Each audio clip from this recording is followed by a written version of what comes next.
এবার সুফল বাংলা প্রকল্পের অধীনে মালদায় ন্যায্য মূল্যে মাছ বিক্রির উদ্যোগ গ্রহণ করল রাজ্য সরকার। উদ্যোগের অঙ্গ হিসেবে মালদার ইংরেজবাজারের বড় সাগরদিঘি মডেল ফিশ ফার্মে সুফল বাংলা মৎস্য বিক্রয় কেন্দ্রের শুভ সূচনা করল বুধবার। সুফল বাংলা মৎস্য বিক্রয় কেন্দ্রের আনুষ্ঠানিক উদ্বোধন করলেন রাজ্যের ক্ষুদ্র কুটির শিল্প প্রতিমন্ত্রী তাজমুল হোসেন।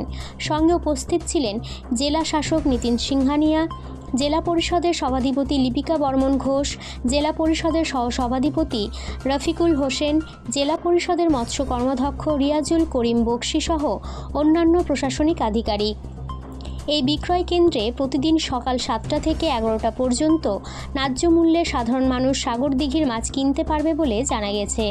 আগামী দিনে জেলায় আরও 2টি সুফল বাংলা মৎস্য বিক্রয় কেন্দ্র চালু হতে চলেছে।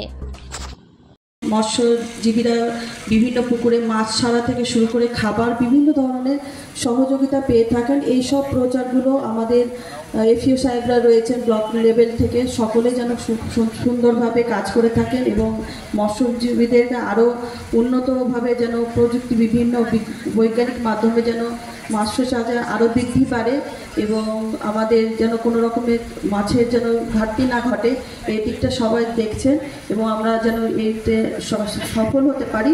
সকলকে এই বলে আমার ক্ষুদ্র বক্তব্য এখানে শেষ করছি। সকলে ভালো থাকুন, সুস্থ থাকুন।